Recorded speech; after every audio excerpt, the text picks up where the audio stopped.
Russia Ukraine దేశాల మధ్య యుద్ధం స్టార్ట్ అయ్యి ఇప్పటికి 3 సంవత్సరాలు గడిచింది. అయినా కూడా ఈ 2 దేశాల మధ్య యుద్ధం అనేది ఆగలేదు. ఇంతకీ ఈ 2 దేశాల మధ్య జరుగుతున్నటువంటి యుద్ధం ఆగుతుందా? ఇంకా ఎంతకాలం ఈ 2 దేశాల మధ్య యుద్ధం అనేది కొనసాగుతుంది? ఈ 2 దేశాల మధ్య జరుగుతున్నటువంటి యుద్ధానికి కారణంగా మూడో ప్రపంచ యుద్ధం రానుందా? రష్యా ఉక్రెయిన్ దేశాల మధ్య యుద్ధం జరగడానికి గల ముఖ్య కారణాలేంటి? సో ఈ 2 దేశాల మధ్య జరిగినటువంటి యుద్ధంలో ఏ దేశం ఎక్కువగా నష్టపోయింది? ఇప్పుడు ప్రస్తుతం జరుగుతున్నటువంటి సిచ్యువేషన్ ఏంటి? రానున్నటువంటి రోజుల్లో ఎలా ఉండబోతోంది? సో మీరు కూడా ఈ విషయాలన్నిటిని కూడా తెలుసుకోవాలంటే ఈ వీడియోని చివరిదాకా చూడండి. అలాగే ఇప్పటివరకు మన ఛానల్ ఎవరైతే సబ్స్క్రైబ్ చేసుకోలేదో ప్రతి ఒక్కరు కూడా కింద ఉన్నటువంటి సబ్స్క్రైబ్ బటన్ని సబ్స్క్రైబ్ చేసి పెట్టుకోండి. ఈ 2 దేశాల మధ్య జరుగుతున్నటువంటి యుద్ధానికి గల కారణాలను మనం గల తెలుసుకోవాలంటే పురాణాలను మనం అయితే తిరిగేయాలి. 1991లో సోవియట్ యూనియన్ అనేది కుప్పకూలింది. ఎప్పుడైతే సోవియట్ యూనియన్ అనేది కుప్పకూలిందో యుక్రెయిన్ దేశము స్వతంత్రత్వ పరిపాలన అనేది కోరుకునింది. ఇంతకీ సోవియట్ యూనియన్ అనేది ఏంటి? సోవియట్ యూనియన్ అనేది కమ్యూనిస్టుల సంఘం, అలాగే కమ్యూనిస్టుల పరిపాలన అని కూడా చెప్పొచ్చు. దీనిని 1922 డిసెంబర్లో స్థాపించారు. అంటే union of Soviet socialist republics అని అర్థం. ప్రపంచంలోనే అప్పుడు కమ్యూనిస్ట్ పాలనలో ఒక పెద్ద ఆధిపత్యాన్ని అయితే చేస్తూ వచ్చింది. సోవియట్ యూనియన్ అనేది ఎలా విచ్ఛిన్నమైంది? ఇంతకీ ఎలా దెబ్బతినింది? అంటే 1980లో సోవియట్ యూనియన్ అనేది ఆర్థికంలో దెబ్బతినింది. పూర్తి స్థాయిలో ఎప్పుడైతే ఆర్థికంగా దెబ్బతినిందో అక్కడ ఉన్నటువంటి ప్రజలందరూ కూడా స్వతంత్రత్వాన్ని కోరుకున్నారు. అంటే స్వేచ్ఛగా బ్రతకడం కోరుకున్నారు.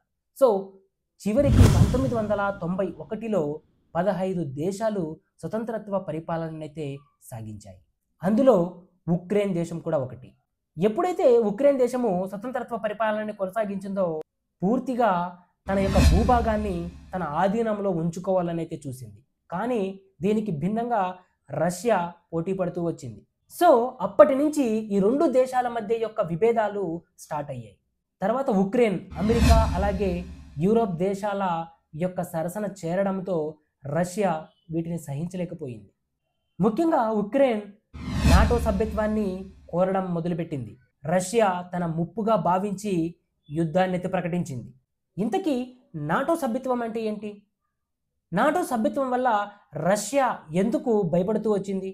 నాటో అంటే నార్త్ అట్లాంటిక్ ట్రీటీ ఆర్గనైజేషన్, అంటే ఉత్తర అట్లాంటిక్ ఒప్పంద సంస్థ. ఇది 1949లో స్థాపించబడినటువంటి ఒక సైనిక కూటమి, అంటే మిలిటరీ ఏలియన్స్ అని కూడా చెప్పొచ్చు. ఇంతకీ నాటో సంస్థని ఎందుకు స్థాపించారు అంటే దీనికి ముఖ్య కారణం ఉంది. ప్రధానంగా సోవియట్ యూనియన్ విస్తరణని అడ్డుకోవడానికి, అలాగే పాశ్చాత్య దేశాలని రక్షించుకోవడానికి అప్పుడు నాటో అనేటువంటి సంస్థని ఏర్పాటు చేశారు. ఇది వచ్చేసి ఏప్రిల్ 4, 1949లో స్థాపించారు. నాటో సభ్యత్వం తీసుకున్నటువంటి దేశాలు 32 దాకా ఉన్నాయి. సింపుల్గా చెప్పాలంటే ఎవరైతే నాటో సభ్యత్వాన్ని తీసుకుంటారో, ఏ దేశాలైతే నాటో సభ్యత్వాన్ని తీసుకుంటాయో ఆ దేశాలు అన్నీ కూడా ఉమ్మడి యూనియన్ సంస్థకి చెందినటువంటి దేశాలుగా ఉండిపోతాయి. సభ్యత్వం తీసుకున్నటువంటి ఏ దేశానికైనా కూడా ఆపద వచ్చినా, అలాగే ఎటువంటి సహాయం కావాలన్నా కూడా సభ్యత్వంలో ఉండేటువంటి మిగతా దేశాలు అన్నీ కూడా ఆ యొక్క దేశానికి మద్దతు కానీ సహాయాన్ని అందించేటువంటి ముఖ్య ఉద్దేశంతో నాటో అనేటువంటి సంస్థని స్థాపించారు. 2014లో ఉక్రెయిన్లో ఉండేటువంటి క్రిమియా అనేటువంటి ప్రాంతాన్ని రష్యా ఆక్రమించుకునింది. క్రిమియా ప్రాంతంలో ఉండేటువంటి జనాలు రష్యాకి ఎక్కువగా మద్దతునివ్వడం వలన రష్యా ఈ ప్రాంతాన్ని చాలా సులువుగా ఆక్రమించుకునింది. ఎప్పుడైతే ఈ ప్రాంతాన్ని రష్యా ఆక్రమించుకునిందో మిగతా ఉక్రెయిన్లో ఉన్నటువంటి ప్రాంతాలు, అలాగే ఉక్రెయిన్లో ఉన్నటువంటి జనాల వ్యతిరేకత ఎక్కువగా పెరగడం వలన ఈ 2 దేశాల మధ్య మొదటగా విభేదాలకి తెరెత్తిందని చెప్పొచ్చు. సో ఇక్కడి నుంచి చిన్న చిన్నగా యుక్రెయిన్ రష్యా మధ్య విభేదాలైతే తలెత్తాయి. తర్వాత ఉక్రెయిన్లో ఉండేటువంటి డొనెట్స్క్ అలాగే లుహాన్స్క్ అనేటువంటి 2 ప్రాంతాలు స్వతంత్రత్వాన్ని అయితే కోరుకున్నాయి. ఆ 2 ప్రాంతాలు రష్యా మద్దతుతో విడిపోవాలని చెప్పేసి కోరుకున్నాయి. కానీ దీనికి ఉక్రెయిన్ ఏ మాత్రం కూడా అంగీకరించలేదు. సో ఇది ఈ 2 దేశాల మధ్య యుద్ధం జరగడానికి గల ముఖ్య కారణం. సో ఈ విధంగా యుద్ధం అనేది స్టార్ట్ అయ్యింది. 2022 ఫిబ్రవరి రష్యా ప్రత్యేక సైనిక చర్య అనేటువంటి ప్రకటన చేసి ఉక్రెయిన్పై మొట్టమొదటిసారిగా దాడి చేసింది. యుద్ధం స్టార్ట్ అయినప్పుడు ప్రపంచంలో ఉన్నటువంటి అన్ని దేశాలు కూడా రష్యా ఉక్రెయిన్ పైన ఆధిపత్యాన్ని చాలా తొందరగా తీసుకుంటుంది అనేది అనుకున్నాయి. యుద్ధం స్టార్ట్ అయ్యి ఇప్పటికి 3 సంవత్సరాలు గడుస్తున్నా కూడా ఉక్రెయిన్ దేశం ఏమాత్రము తగ్గేదేలే అనేటువంటి నినాదంతో పోటాపోటీన రష్యాతో పోటీ పడుతూనే ఉంది. ఉక్రెయిన్కి అగ్రరాజ్యమైనటువంటి అమెరికా అలాగే యూరప్ దేశాలు ఆయుధాలను అయితే ఇస్తున్నాయి. సో ఏ మాత్రం కూడా ఉక్రెయిన్ నిరాశ చెందకుండా యుద్ధాన్ని అయితే కొనసాగిస్తూ వస్తుంది. రీసెంట్గా అమెరికా అధ్యక్షుడైనటువంటి డొనాల్డ్ ట్రంప్ ఉక్రెయిన్కి సహాయాన్ని ఆపేశాడు. యుద్ధం అనేది పూర్తిగా ఆగిపోవాలంటే ఒకటి, ఉక్రెయిన్ వెనక్కి తగ్గి శాంతి ఒప్పందం చేసుకోవడం. 2, యూరప్ కొత్త వ్యూహంతో రష్యాని ఎదుర్కోవడం. 3వది ఆల్రెడీ ఇప్పుడు జరిగింది. ఏంటంటే అమెరికా పూర్తిగా నాటో సహాయాన్ని నిలిపివేయడం. నాటో సహాయాన్ని ఇప్పుడు పూర్తిగా అమెరికా ఆపేసింది. యూరప్ దేశాలు ఏ విధంగా ఉక్రెయిన్కి సహాయాన్ని అందిస్తాయి అనేది మనం వేచి చూడాలి. 2022 నుంచి ఇప్పటి వరకు రష్యా ఉక్రెయిన్ల మధ్య జరిగినటువంటి యుద్ధంలో ముఖ్య సంఘటనలు మనం ఒకసారి చూసుకున్నట్లయితే 2022లో ఉక్రెయిన్ రాజధాని కివ్పై రష్యా భారీగా దాడులు చేసింది. అలాగే 2023లో ఉక్రెయిన్ రష్యా పలు ప్రాంతాలలో హిమరస్ అలాగే డ్రోన్లతో దాడులు చేసింది. 2024లో రష్యా ఖండాంతర బాలిస్టర్ క్షిపణిని ప్రయోగించింది. సో ఈ 2 దేశాల నుంచి వేలాది మంది ప్రజలు ప్రాణాలను అయితే కోల్పోయారు. లక్షలాది మంది ప్రజలు గాయాలు పాలయ్యారు. 2024 నవంబర్ నాటికి ఉక్రెయిన్ సైనికుల్లో 80,000 మంది మరణించారు. అలాగే 4 లక్షల మంది గాయాలు పాలయ్యారు. అలాగే రష్యా సైన్యంలో సుమారుగా 2 లక్షల మంది అయితే మరణించారు. 4 లక్షల మందికి పైగా అయితే గాయపడ్డారు. ఇది నిఘా వర్గాల యొక్క అంచనా మాత్రమే. ఉక్రెయిన్ అధ్యక్షుడు వోలోదిమిర్ జెలెన్స్కీ మరియు అమెరికా అధ్యక్షుడైనటువంటి డొనాల్డ్ ట్రంప్ల మధ్య మాటల యుద్ధం చోటు చేసుకుంది. ఫిబ్రవరి 28న వైట్ హౌస్లో జరిగినటువంటి చర్చలో ఈ యొక్క మాటల యుద్ధం చోటు చేసుకుంది. కేవలం కొన్ని నిమిషాల్లోనే మాటల వివాదం నడిచింది. లక్షలాది మంది ప్రజలతో ఆట్లాడుకుంటున్నారా, 3వ ప్రపంచ యుద్ధంతో ఆట్లాడాలనుకుంటున్నారా అనేటువంటి వ్యాఖ్యలు ట్రంప్ అయితే చేశాడు. ఉక్రెయిన్లోని అరుదైనటువంటి ఖనిజాలపై 50% యాజమాన్య హక్కుల్ని అమెరికాకు ఇవ్వాలనేటువంటి విషయాన్ని జెలెన్స్కీకి ప్రతిపాదించారు ట్రంప్. కానీ దీనికి ప్రతీకగా ఉక్రెయిన్ రష్యాతో శాంతి ఒప్పందం కుదుర్చుకోవడంలో సహకరించేందుకు సిద్ధంగా ఉన్నామని ఉక్రెయిన్ అధ్యక్షుడు జెలెన్స్కీ తెలిపారు.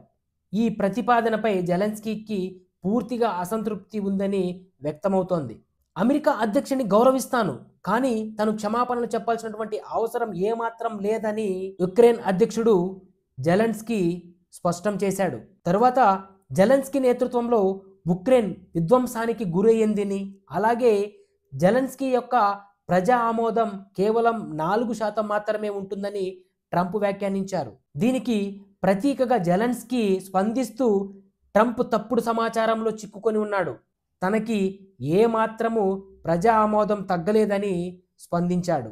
మేము ఏం చేయాలో చెప్పేటువంటి స్థితిలో మీరు లేరు, మేము ఇచ్చేటువంటి అవకాశాలతో మీరు ఆటలాడుకుంటున్నారు, ప్రస్తుతానికి మీకు ఎటువంటి అవకాశాలు కూడా లేవు, మాతో ఉంటేనే మీరు ఏదైనా చేయగలరు అనేటువంటి వ్యాఖ్యల్ని అమెరికా అధ్యక్షుడైనటువంటి డొనాల్డ్ ట్రంప్ ప్రస్తావించాడు. సో ఈ విధంగా జెలెన్స్కీ అలాగే ట్రంప్ మధ్య మాటల యుద్ధం కొనసాగింది. ఖనిజాల యొక్క ఒప్పందం పూర్తి కాకుండానే జెలెన్స్కీ వైట్ హౌస్ నుంచి వెనుతిరిగి వెళ్ళిపోయాడు. ఉక్రెయిన్లో లిథియం, నికెల్, కోబాల్ట్, గ్రాఫైట్ వంటి అరుదైనటువంటి ఖనిజాలు అయితే ఉన్నాయి. ఇవి బ్యాటరీలు, ఎలక్ట్రిక్ వాహనాలు, హైటెక్ సామాగ్రి తయారీలో కీలకంగా ఉపయోగపడతాయి. అమెరికా మరియు ఐరోపా దేశాలు ఈ ఖనిజాలను స్వాధీనం చేసుకోవాలని అయితే భావిస్తున్నాయా? రష్యా ఇప్పటికే కొన్ని ఖనిజ ప్రదేశాలనైతే ఆక్రమించింది. 2022లో ఉక్రెయిన్ ఈ ఖనిజాలపై ఓపెన్ మార్కెట్ ఒప్పందాలు కుదుర్చుకోవాలనేటువంటి ప్రయత్నం కూడా చేసింది. కానీ అప్పట్లో జెలెన్స్కీ దీనిని పూర్తి స్థాయిలో అంగీకరించలేదు. ఇప్పుడు అమెరికా మళ్ళీ ఒప్పందం చర్చకు వచ్చింది. ట్రంప్ జెలెన్స్కీ చర్చల సందర్భంగా ట్రంప్ ఒప్పందాన్ని త్వరగా ఖరారు చేయాలనైతే కోరారు. కానీ దీనికి జెలెన్స్కీ కొన్ని షరతులను అంగీకరించలేదు. ఈ ఒప్పందం పైన స్పష్టత రాకముందే జెలెన్స్కీ వైట్ హౌస్ నుంచి వెళ్ళిపోయాడు. ఇంతకీ అమెరికా యొక్క డిమాండ్లు ఏంటి? ఉక్రెయిన్పై రష్యా యుద్ధం జరుగుతున్న నేపథ్యంలో అమెరికా ఆ దేశానికి $500 బిలియన్ అయితే సహాయం ఇచ్చింది. దీనికి ప్రతీకగా ఉక్రెయిన్లో ఉండేటువంటి ఖనిజ సంపదని అమెరికా ఆశిస్తోంది. అమెరికా ఖనిజాలపై అంతగా దృష్టి పెట్టడానికి గల కారణం ఏంటి అంటే చైనా ఆధిపత్యం తగ్గించాలనేటువంటి ముఖ్య ఉద్దేశం అని చెప్పొచ్చు. ప్రపంచ ఖనిజ ఉత్పత్తిలో చైనా 70% వాటా కలిగి ఉంది. ప్రాసెసింగ్ సామర్థ్యంలో 90% దాదాపుగా చైనానే ఆధిపత్యం కలిగి ఉంది.